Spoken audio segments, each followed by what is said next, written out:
Back in 2015, 3 girls from Bethnal Green Academy, aged roughly 15 to 16 years old, were groomed, having had one of their friends leave the UK in 2014 and strike out for Syria.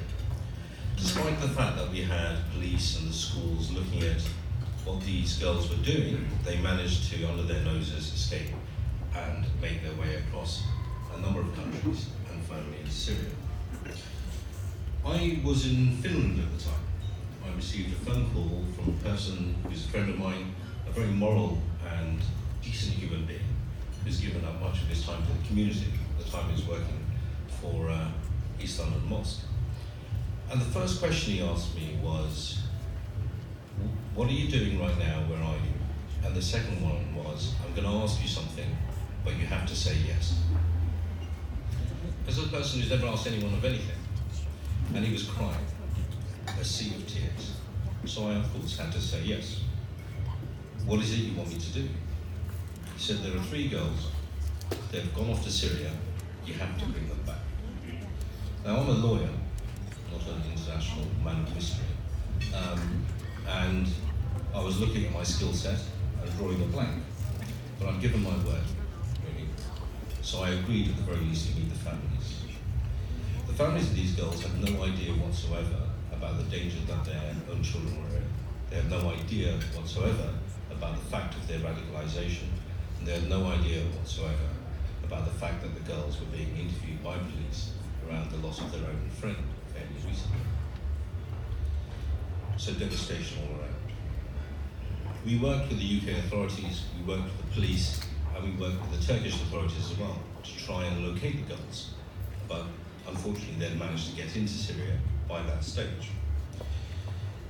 What transpired, however, was that there was a cacophony of error, a lack of engagement with community, a lack of engagement between policing and families, that had meant that these 3 girls managed, at the age of just 15, having never, some of them ever travelled out of the country at all, managed to slip through the cracks because very professional people, ISIS, were able to communicate with them how to avoid capture, how to avoid detection, and how to avoid any sort of obstacle put in their way, which is frankly quite amazing, really, that with all the knowledge that we have and all the resources we brought to bear into this realm, that we still have cracks within it. And that comes through a lack of community engagement.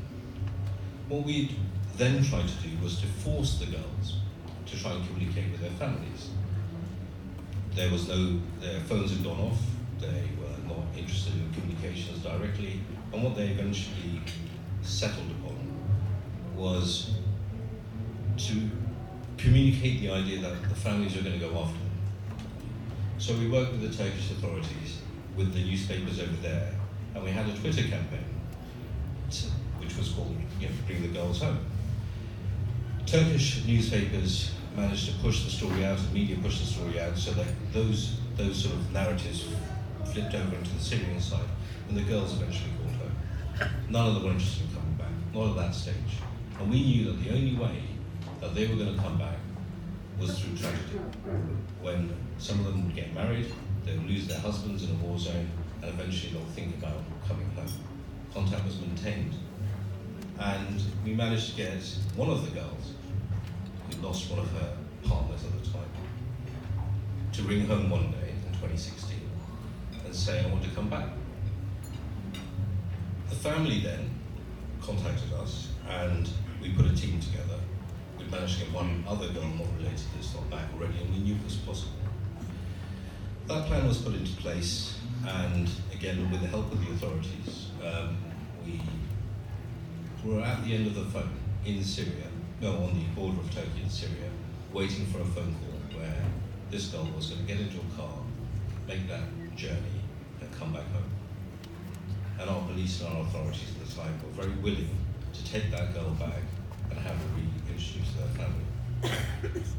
Unfortunately, in that week, ISIS had managed to catch an Austrian girl who was trying to do the same thing. And having done that, she, being caught, was beaten to death publicly. That news was spread throughout Syria, and reached the ears of Khadija Sultana, the girl who was trying to come home. She then lost her bottom. She abandoned that rescue attempt, and a few months later she was killed in a Russian air attack on her home. So we were left with 2 other girls out there, out of the 3. And one of those being Shamima Begum. Throughout the currency of this 4-year period, from 2015 to 2019, our authorities were fully aware of where the girls were, because we told them where they were. They were aware of their movements, because we told them whenever we knew of their movements. And at no time in this entire torrid affair were any of these people stripped of their citizenships, because it was recognised that they were children, they made a mistake, they need to come home to their families, we can rehabilitate them. As we all, I think, know now, that Shamima Begum appeared in a camp in northern Iraq in February 2019.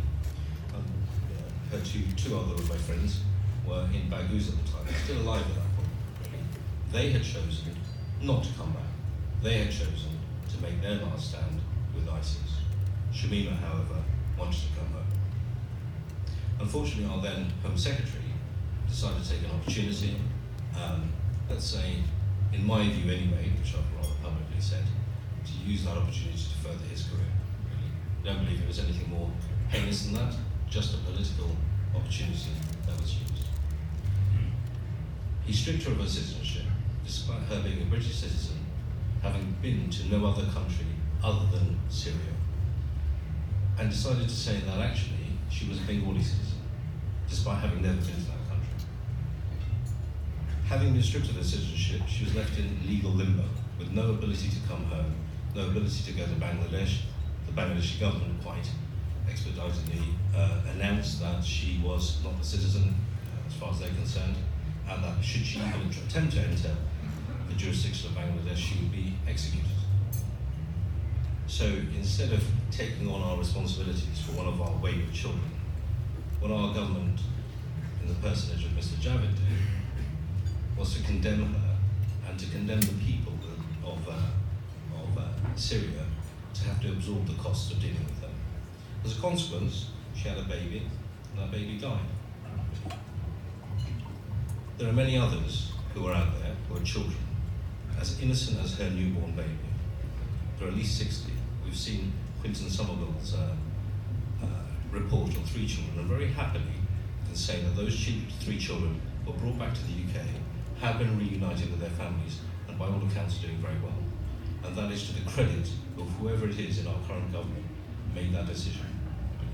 There are many others who are out there, and it is my sincere hope that the fact of those children coming home and doing well means that we can do that and take our responsibilities in citizenship to all of our citizens and make the same for all of them.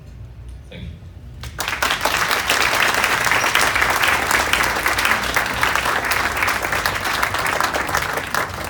Thank you, Tasnim, and thank you for your support and joining us this evening. And it's a very, very interesting point, something that I certainly reflected on, have been reflecting on over the last 8 or 9 months, as somebody who on an emotional level really doesn't want our British citizens that went out to join ISIS in Iraq and Syria to come back. Because from an emotional perspective, we think, we'll be safer. But the reality is that if we are going to send other countries' terrorists back, people like Abu Qatada back to Jordan, we should have the guts, especially when it comes to children as well, we should have the guts to take ours back, prosecute them, and then try and rehabilitate the ones that we can, like Wabi and many others. So thank you, and that's the common ground I think that Tasnim we found.